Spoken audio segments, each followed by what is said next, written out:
Okay, today we have an extremely special guest on the show, and I'm very excited to have him on to discuss the concept of success and what specifically, to those who are enlisting now, how to apply these things to be successful in the Air Force. Our guest is Colonel Keven Matthews. Colonel Matthews just retired after serving in the Marine Corps for nearly 30 years. He's commanded thousands of Marines, but a few of the unique highlights for his career was that he's acted as the recruiting commanding officer responsible for 11 states, 220 offices, and 820 recruiters. Those numbers are mind-boggling. He's also served as a military attaché in Singapore, which means that he's basically the DoD representative to the Singapore government. But where I know Colonel Matthews was from our time at the U.S. AFRICOM Joint Operations Center, where he was the director and I was a branch chief. So basically, Colonel Matthews was my boss. I've learned to trust and apply his wisdom in my own life, and I'm excited for him to share that wisdom with you. Welcome to the show, Colonel Matthews. Josh, thanks for having me. I'm really honored to be here. You've been also a mentor to me, and I've grown in our time together. So really privileged to be here, and hopefully your audience gets a little bit of some of my wisdom that I shared today. I have no doubt. That was very kind of you to say first. So I spoke a little bit about the professional side on the intro to introduce you to the show, but tell us a little bit about yourself. Where are you from, hobbies, family, and why you decided to join the Marine Corps and not the Air Force? So I'm from Honolulu, Hawaii. Born and raised there. My father was a retired Navy chief. Met my mother in Japan. She's Japanese. They got married, moved back to Hawaii where he retired, and I grew up there. I knew at the age of 12, when my dad took me through the Navy base at Pearl Harbor, that I wanted to be a Marine, because back then all the Navy bases were guarded by Marines. And we drove through that gate, and I saw a young Marine NCO with his uniform and ribbons from Vietnam, and standing ramrod straight and professional. I'm like, I don't know what that guy is, but that's what I'm going to be when I grow up. But my parents said that that's fantastic, but what you're going to be is you're going to go to college and you're going to be an engineer. So being the oldest, I did what I was told to do, went off to college. And interestingly enough, I was an alternate on the Air Force ROTC scholarship, and decided when I was at college that I'd go up to the ROTC drill. And when I got there, I said, wow, this is way too much discipline for me. I'm not cut out for this. So I elected to not join the Air Force ROTC. But went off, did the college thing, but I got my degree, worked as an engineer, and decided, I really want to be a Marine. And so I left all that and joined the Marines in January of 1992. Married, got two kids, a 17-year-old daughter and a 14-year-old son. And I've actually told both of them that if you decide to join the military, I'll support you. But you can't join the Marines. You can join the Space Force, the Air Force. So that's me in a nutshell. So there's that sound clip that I was looking for. 30-year Marine Corps 06. Yeah, well, kids should join the Air Force. I love recruiters, so if I can help you, I love recruiters, so if I can help you, Air Force recruiters, I'll do what I can. Thanks for that. I'm sure they're over there like, yes, we got the endorsement. Oh, that's awesome. So can you tell us a little bit about what success means to you, and how you think that those who are thinking about enlisting in the military, how they should frame success in the military? Yeah, when you're younger, you kind of think of success as being really wrapped around image, vanity, having the car, the nice clothes, the title, the prestige. But now that I'm a little bit older, I kind of look back on my life, and I define, success a little bit differently now, right? And kind of a couple of big things when I think about, what constitutes success and what have I done in my life that was successful?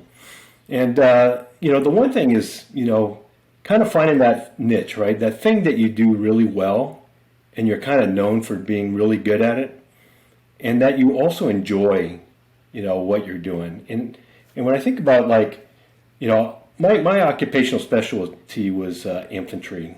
But when I think about my most successful tours out there, I think about our time at US Africa Command. And, I'm no specialist in IT systems and command and control, but what I thought I was pretty good at was just kind of, motivating, inspiring people, helping them find in themselves, their potential, and help guide them and lead them to that, achieving that potential. And so I think, between me, you, and the other branch chiefs, that we're able to do that. And when I look back, I consider that to be success, right? That there was something that I felt like I was good at. I pursued it. I wouldn't say I mastered it, but I got really good at it, and I really enjoyed it. The other part of success is about the people, right? And somebody said, you can tell the measure of a person by the number of people that show up at their funeral. And not to get morbid here, but it's really about when you go through life, how many people do you connect with, right? And how many lifelong friends you make. And in the military, I'm going to tell you, more than anywhere else in any industry, the people that you meet in the Air Force, Navy, Army, and Marines are going to be the best people you're ever going to meet. And I guess I'd recommend to the young listeners out there that, take the time, right? Take the time to know the people that you're working with, regardless of the rank, from your commanding officer and chief master sergeant down to the most junior person, and value that time with them. Invest up, invest down, and invest to the people to the left and right of you, and make those relationships. And they'll carry through with you for the rest of your life. Yeah, wow. That's a phenomenal answer. 110% agree with you that my time in the military, both as wearing the uniform and as a civilian, right, it's that camaraderie, right? And it's the people aspect. And honing in on what I think is probably one of my skills is people, right? People are a passion of mine, a deep passion of mine. So learning yourself, right?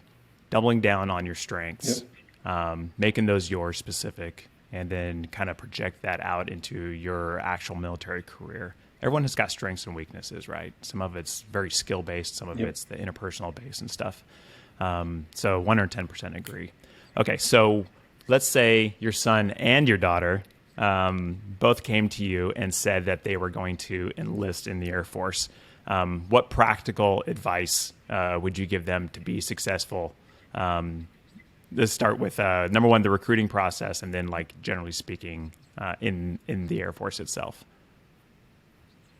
Yeah. So in the recruiting process, the most important thing, if my son or daughter were thinking about joining the Air Force or any service, the first thing I'd tell them is you own the recruiting process, right? And I know that the recruiters don't want to hear this, but you're not getting drafted, so take your time and explore all the possibilities, the career or the occupational skills, and wait for the right one to come up. You may not know everything about it, but you probably know enough people out there that you can find out about it, right? Or listen to this podcast, right? Because you interview people from different occupational specialties, and you have to kind of make sure that, the occupational field that you enter into, it's the right fit for you, right? Because you're going to be doing it for 4 years, and what you don't want to do is end up in a job that you don't like.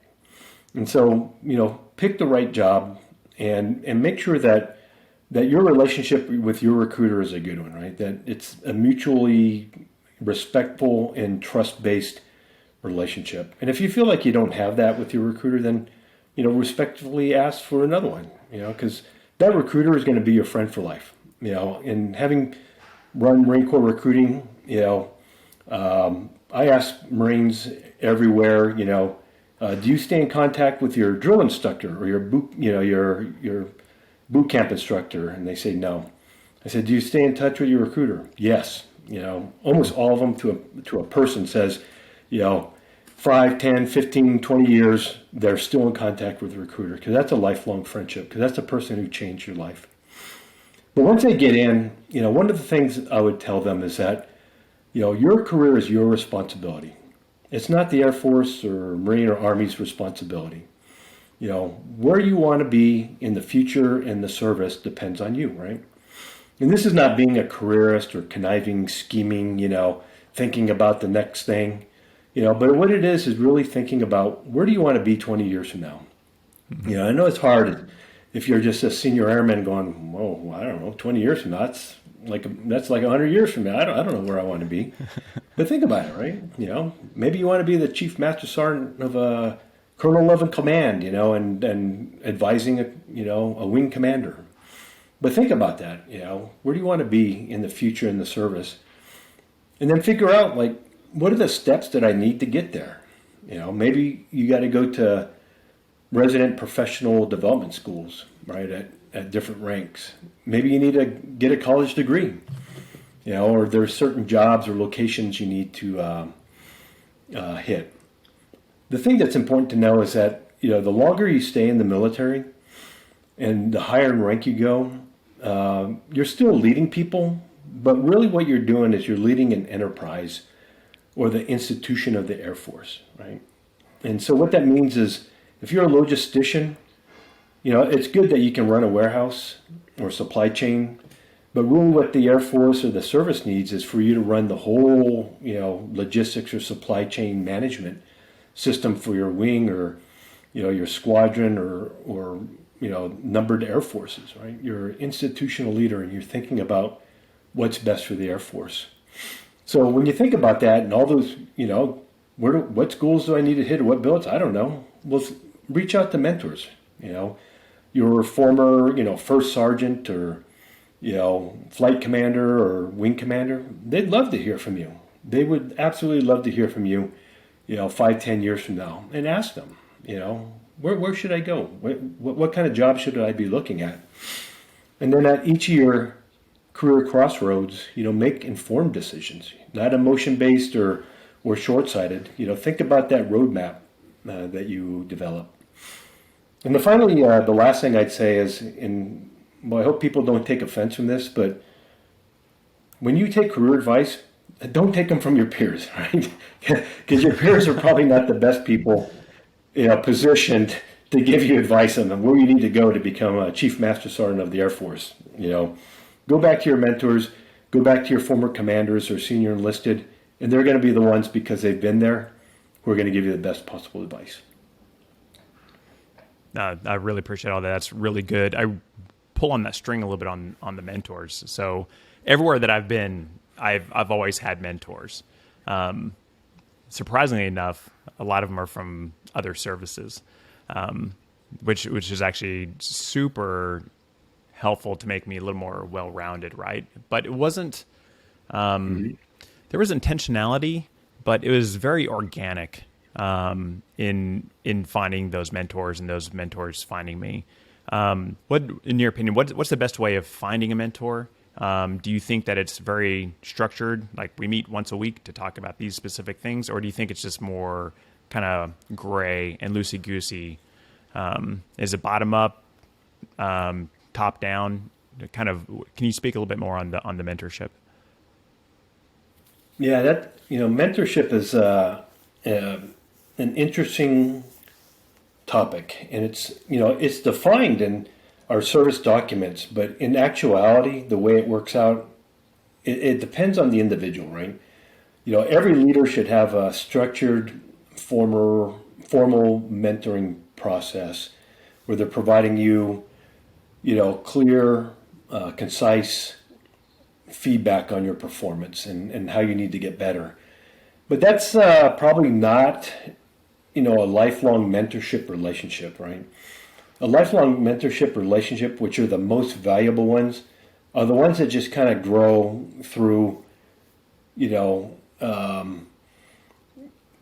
periodic contact with people that you think highly of, and you kind of strike up a friendship with. And when I think about my mentors that I still talk to and seek just kind of life or professional advice, they've been people that haven't really always been, my direct boss. They're just kind of people that I've served with, and we just kind of over time, kind of bumped into each other, right? Or served in same places, multiple times over the years, but not always working with or for each other. And I found that those are the most valuable ones because you can speak frankly with them. Maybe you're having difficulty with your boss who's in a structured mentoring relationship with you, and you can get, advice from them that's non-judgmental. They're not in an awkward position, right? They're outside that formal chain of command, and they give you the best possible advice, and they're looking out for you. That's the most important thing is about your mentor, is that your mentor has to have your personal best interests in heart, right? And those just kind of grow over time. Yeah, so I agree. So I think most of the mentors that I have has been very, very organic. And then the structured mentor process, I think probably some of the biggest hurdles that people have in regards to that is they're not receptive to it, right? Hearing one, like you coming to me and saying, Josh, you really need to work on this. You need to work on your communication skills. You're not clearly communicating the task at hand or whatever the case may be. If I was extremely prideful and not self-aware, right, I'm just gonna be like, what does he think? Like, I communicated clearly. Like, this is exactly what it's supposed to happen, right? And then it's just like it's like a ball hitting a wall. But if you're receptive to that and you're being able to internalize that, right, then action comes after, and then you start growing tremendously on that. And I think that there's so much, maybe it's the military organization as a whole, but a lot of pride associated with being in the military. And with that pride, sometimes it comes that we're not teachable, or we lose the ability to be teachable, or the older we get, the less teachable we become. Yeah, I just wanted to say real quick, I went to this coaching course, and before the coach and the coachee sit down, both of them have to say kind of this little, they're kind of promises, right? And one of the promises is that as a coachee, I promise to ensure the success of my coach in this session, right? What that's saying is that I'm going to be open to what the coach has to say. I may not agree with everything, but I want to ensure that the coach is successful in achieving their coaching objectives. And what that does is force you to be more open to what they have to say. The other thing is, as a coach or a mentor, and I'm encountering this on my current job where I'm, coaching kind of middle-level managers in a industrial facility. There's some people that I run into who are just not ready for it. They do not want what I have to offer right now. And so what I've learned in this great, I forgot the name of the book. I'll remember it in a minute. But the book says that, you have to provide value to the client first, right? Yeah. You have to show them that you're in and that you're going to do something to help them be successful. And so what I've done with these middle-level managers is I'm not pushing the coaching on them yet, but what I am doing is working extra hard to help them in their job, make it more efficient, provide value, and show that I'm all in, right? I'm there for them, and I'm not just here collecting a paycheck to mentor them. So I've only been on this contract for a month. Hopefully it works out. But, I think that's one of the most important things. You just can't force a mentoring relationship with somebody. Yeah. I completely agree. So in my mind, I feel like first impressions have so much impact. What is your take on first impressions, and what kind of advice would you give to someone who may be going over to the recruiter to initiate that first contact, or they're already in the service and now they're going to a professional function, and they're kind of working the room, so to speak. Can you speak a little bit to like the power of first impressions, and then if there's any practical advice that young people can use to make great first impressions? Yeah. At the risk of sounding like your dad or your grandpa, but the old timey stuff is actually, it's spot on, right? Because we're humans, but at our core we do have kind of mammal or animal instincts, right? We're open to things that are reassuring or non-threatening, and we tend to outright dismiss things that are alien to us. And so some of those things that you've heard from your dad or your grandpa or your coach, about the firm handshake, eye contact, shoulders back, head up, introduce yourself confidently, and smiling, right? Smiling, open gesture or face. That really actually, there's science behind that, right? There's biology behind it, because it's showing them that not only are you confident in yourself, you're also non-threatening, but then you're somebody that they feel like, at least subconsciously, that I can connect with this person, right? I can see myself enjoying a conversation with this person.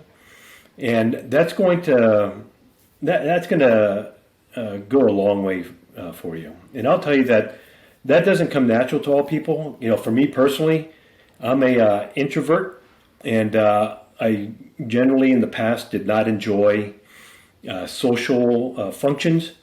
But as a military attaché in the American Embassy in Singapore, I probably had to go 2 to 3 cocktail hours or social functions a week. And I learned real quickly, how to work the room. And if you're an introvert, if you're going to a job fair or something like that, it can be overwhelming, right? But if you have a strategy for working the room, which is first thing, walk into the room, stop at the threshold, head up, look around, make brief eye contact with people and smile. But just keep walking, right? Walk to the other side of the room, get a refreshment, calm your nerves down, and then look for people who are standing by themselves and just go up and introduce yourself to them and make small talk, and then move on to the next person. And you'll find that you'll become more comfortable as you work in the room. And then what you're doing is kind of working out, these kind of individuals, and then you're kind of working your way into the larger groups where you make meaningful contact. And that takes practice. It really does. And I'd highly recommend, especially for those who are, in that kind of career transition period, going to job fairs and kind of practicing this where it's no, low threat environment.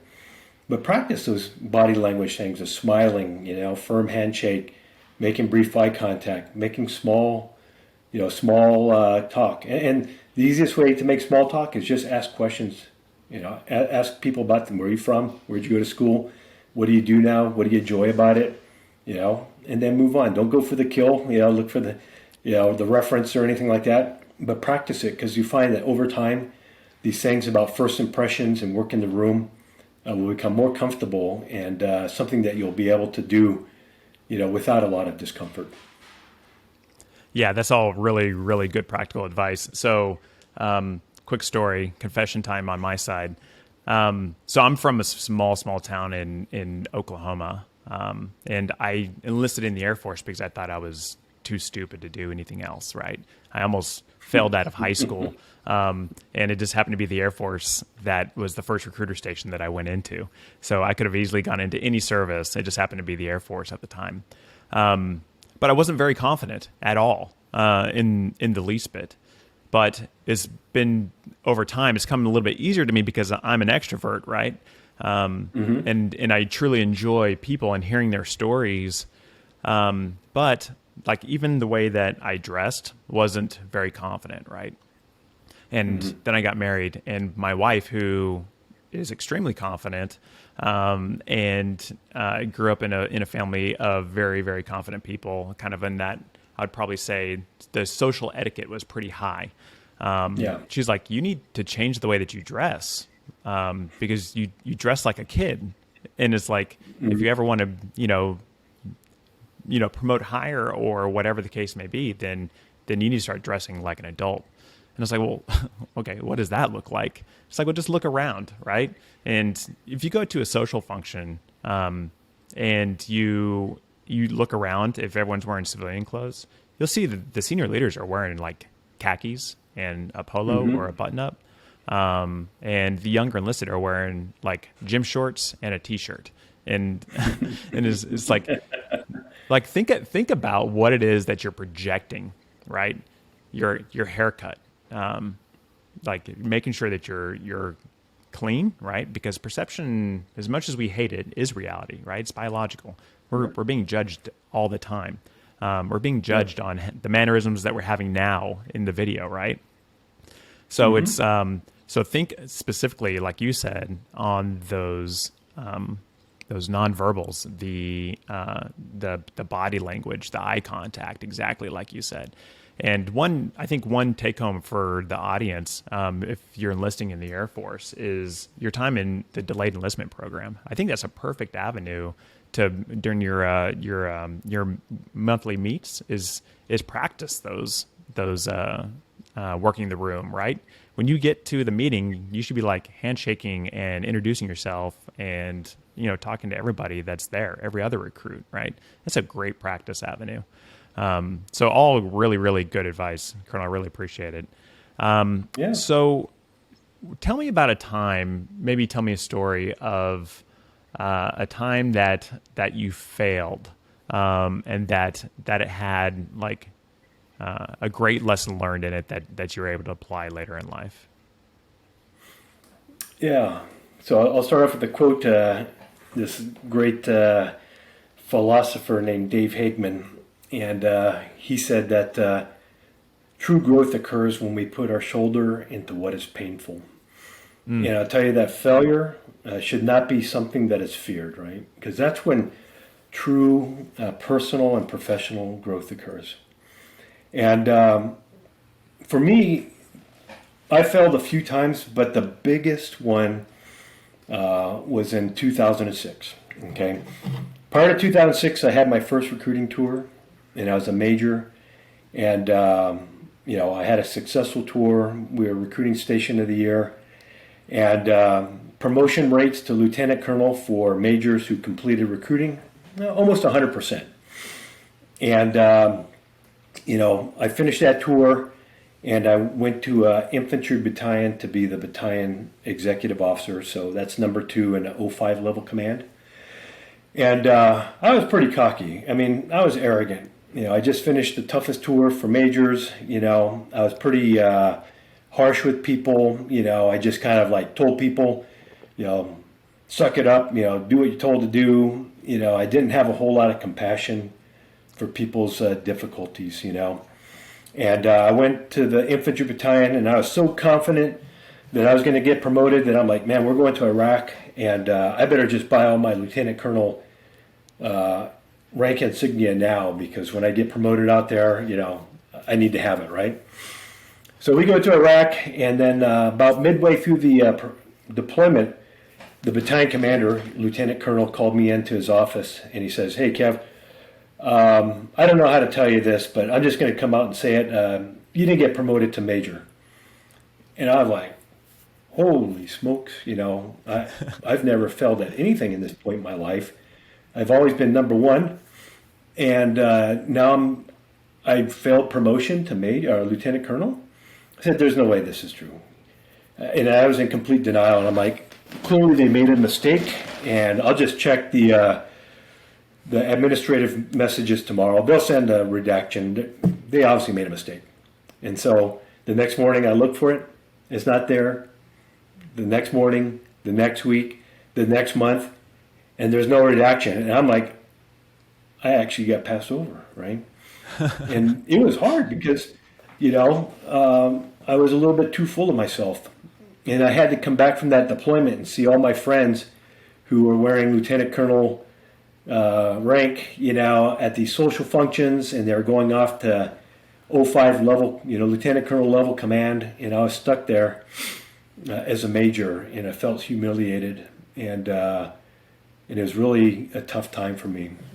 But I'm going to tell you that, you know, it was probably the best thing that ever happened to me.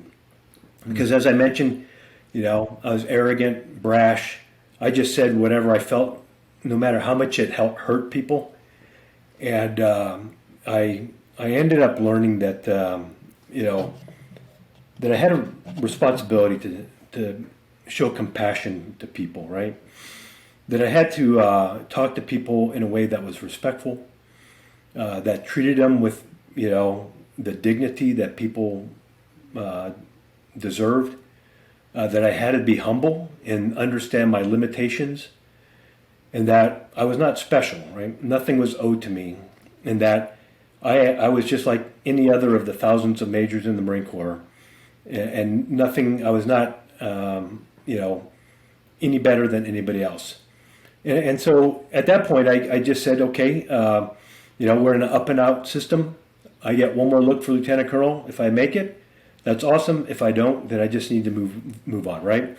But I decided that I would just kind of go to work with humility, you know, focus on people and building relationships, and just kind of nugging down and working hard, you know, not expecting any type of entitlement, not being angry at the Marine Corps, but just kind of put my head down, work hard, you know, do it with a smile, and connect with the people I work with. And, you know, after that, I did get promoted, and I continued moving on, but I really took those lessons of just be humble, you know, be compassionate, build relationships, you know, do your job with a smile on your face with no expectation of reward, and things will happen good for you. And that was the biggest lesson I learned out of failure. Wow. That's really good. So the self-awareness that you had in that moment in time is really, really good, right? It's the you're beating everybody with a hammer, right, in the way that you're talking to them, and then you make a pivot, and you decide that, like, these are people, right? Compassion and empathy, and that was a huge lesson learned for you. But on the self-awareness part, like, how do you develop more self-awareness like that? Especially if you've never really been introduced to it, you kind of thought that the world revolves around you. Yeah. So self-awareness is not the same as like that thing that the introverts in your audience will feel. You know, a lot of time we think of self-awareness as like, I'm hyper aware, everybody's looking at me, you know, they're judging me. That's not the same thing. And the self-awareness that you're talking about is kind of best described in a kind of a metaphor that somebody gave me. And it was out of the Academy for Coaching Excellence, where I, you know, was once a student. And they said, Oscar the fish. Oscar the fish is a fish, and he swims in the sea, but he doesn't know what water is because he's surrounded by it all the time. Then one day, Oscar decides he's going to jump out of the water. And so he does. And he's up in the air out of the water, and he looks down in the water, and he says, oh, that's what water is, right? That's self-awareness. It's hard because we're constantly immersed in ourselves. We're stuck in our own head. And sometimes we got to jump out of water and look at ourselves from another perspective. And then some of your audience may be familiar with the 12 steps of AA. The fourth step is made a searching and fearless moral inventory of ourselves. And what that means is sometimes we got to jump out of the water, look at ourselves from a objective perspective, and just write down the good and the bad about ourselves. And it's tough. It can be scary, right? And but it's so important because you'll find not just with the bad, there's a lot of good things about you too. But sometimes we over rely on our sense or our feeling about who we are. But what really we would have to do is just kind of step back and just write it down. Here's the good about me. Here's the bad. And then after that, what I recommend to people is think about like the good and the bad, and then say to yourself, what do I believe? You know, what are my values? And then write those down, you know. And so, you know, I wrote those down once, and I said, you know, I believe people should be treated with respect and dignity, you know. I believe that my family is and God is the two most important things in my life, and I put those in the right orders, everything's going to work out. So I wrote down those belief systems and my values, right? I wrote down like integrity and courage, compassion, and I wrote those down, and I put them up on a wall in my room, and I look at them every day.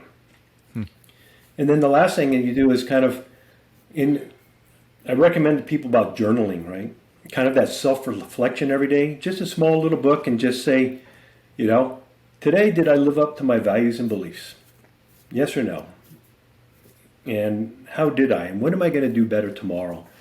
Because self-awareness is just not like a one-time, meditation and I've achieved self-enlightenment, but it's an everyday thing, right? It's an everyday thing of thinking of my strengths and weaknesses, what I believe, what I value, writing it down, and then reflecting every day. Did I live up to it, or did I fall short? And what am I going to do tomorrow to make it different? Yeah, see, you're still over here mentoring me. So I absolutely need to be journaling, 110%. Theodore Roosevelt had a really good one. It wasn't Theodore Roosevelt. Was it Benjamin Franklin? Theodore Roosevelt? I can't remember. Anyways, but he did a daily question morning journal, and that was, what good shall I do today? So it does two things, right? It kind of resets the moral compass, right? Because you're talking about good, and then it also throws intentionality in it. Like, what is it, in what direction specifically do you want to do, whether it be, holding a door open for somebody, or something, bigger of, going to volunteer at a soup kitchen, or just shooting a text to someone, a word of encouragement and stuff. Because it also does is that it takes your mind out of yourself, right? And it projects it on to others. Like, how can I serve other people in that? So that's really good. I really need to do journaling. My wife has told me that a number of times, and I have been kicking that can for a decade, no doubt. I'm pretty sure that you and I had that conversation in Stuttgart also. Yeah, more than likely. Oh, thanks for reminding me of that. Okay, so in regarding like self-improvement as a whole, are there any books that have been like really, really impactful to you? I think reading is such an important thing that young people can do to try and help that self-improvement and self-awareness, and kind of introduce new ideas and thoughts and perspectives and stuff in their lives. Is there any books that have like been really impactful to you? Yeah, I really became intentional, using your word, about, my value and belief system, about, who I am and who I want it to be. And it started probably, I guess it'd be 2015. I went to the Naval War College, and I took this class called the Foundations of Moral Obligation. And it was a course started by a guy named Admiral Stockdale. And he was a prisoner of war at the Hanoi Hilton during the Vietnam War. And he was a Stoic philosopher. And while he was in captivity for like 6 years, of which half of it was in solitary confinement, he reflected on this book called The Enchiridion, which is a Stoic philosophy about essentially, there are things that we control and we can't control, and we focus on the things we can control and let go of the things we can't control. And I'll tell you, the Stoic philosophers are probably the most impactful for me. The Enchiridion is kind of hard to read, but there's The Daily Stoic is a great little book. Ryan Holiday. That you can get on Amazon. Yeah, Ryan Holiday. So Ryan Holiday wrote that, and he wrote another one called The Emperor's Handbook, which is Marcus Aurelius's book, who is also a Stoic philosopher. And it's just short little reads about, understanding that the world, life is hard, right? But, when you think about in this tough life and all the challenges you go through, there's some things that are just kind of absolutely out of your control. And when you can learn to let that go, man, that is so liberating. Like all the things that trouble you and keep you up at night, the things that cause you to grind your teeth and cause you anxiety, I'd say 99% of the things are out of your control, right? And if you read Emperor's Handbook or the Daily Stoic, you'll kind of get to this place where you're like, you just let those things go. They enter into your head and you go, well, I can't do anything about that. So you let it go. And I tell you, you in your own life, you'll receive so much like serenity and tranquility and peace when you can accept that. Another great book is, the authors are called Moore and Gillette, and it's a book called King, Warrior, Magician, Lover. And I don't mean to exclude part of the audience, but for young men, I tell you, this is an absolute must read, okay? What they do is they talk about what they call the archetypes of manhood. And it can be as easily applicable to females also. But archetypes are like the ideal that come through history, our stories, myths, and all that about what the ideal mature adult is. And they kind of lay it down to like, what is it being a man? And being a man isn't being like benching 300 pounds and, getting up in people's face and being able to choke them out in a naked rear chokehold or drinking a lot of beer or being profane. That's a complete opposite of being a mature, adult male. And this book kind of lays it out that, these archetypes of the king is, wisdom and justice, right? The warrior is focused, intentional, willing to face difficult tasks and challenges. The magician is insightful, sees the world for all of its beauty. And then, the lover is compassionate, forgiving, empathetic, the person who connects with people. And I'll tell you that when I read that book, it really caused me to kind of reevaluate my life and what I thought, being, a father or what being a husband was. And it really transformed, my outlook and approach to everything in all relationships in my life. Yeah, so that's really good. So Stoicism, I know we've had many conversations about this in your office. Love it. Ryan Holiday, basically any of his books are phenomenal. Obstacle is the way, Ego is the enemy, Stillness is the key. Those are all really, really good books. I remember you recommending what is it again? King, Poet, Lover, Magician? Probably got them out of order. King, Warrior, Magician, Lover. Okay. So I remember you recommending that book before, and I've even seen it come up in my Audible recommended list. I will make it a goal to read that one for sure, because that's twice now you've recommended it. You won't be disappointed. Okay, roger that. Okay, so just one last question. And I think that you can give a unique answer on this, in that what is the difference between that you've experienced now that you are retired between like military leadership and civilian leadership? Like, what's the difference between leading in a military organization and a civilian organization now? Well, I would tell you that there shouldn't be, right? And I've seen firsthand that military leadership absolutely is applicable in the civilian world.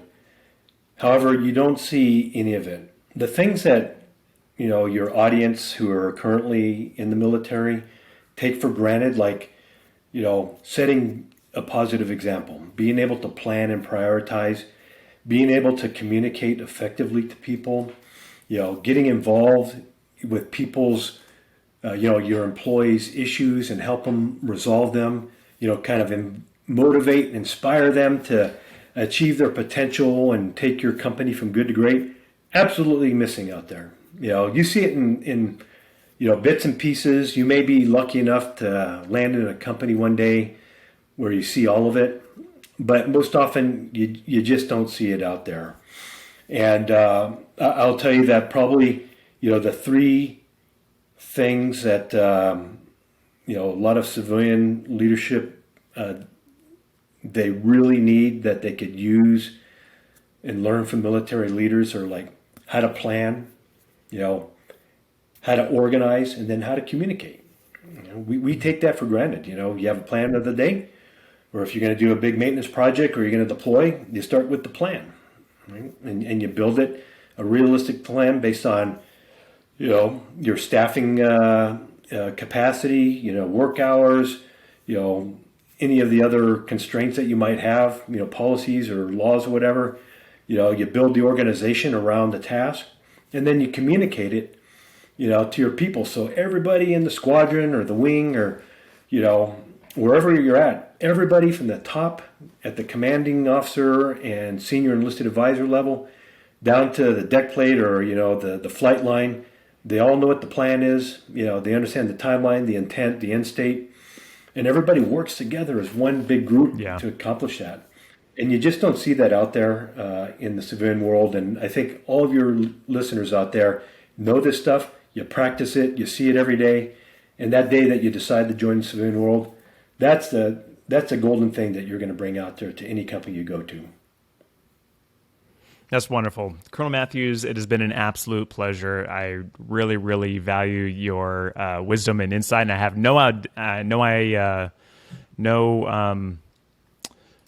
I have no reason to believe that anyone that has listened to this did not get that wisdom as well. I really do appreciate you coming on the show, sir.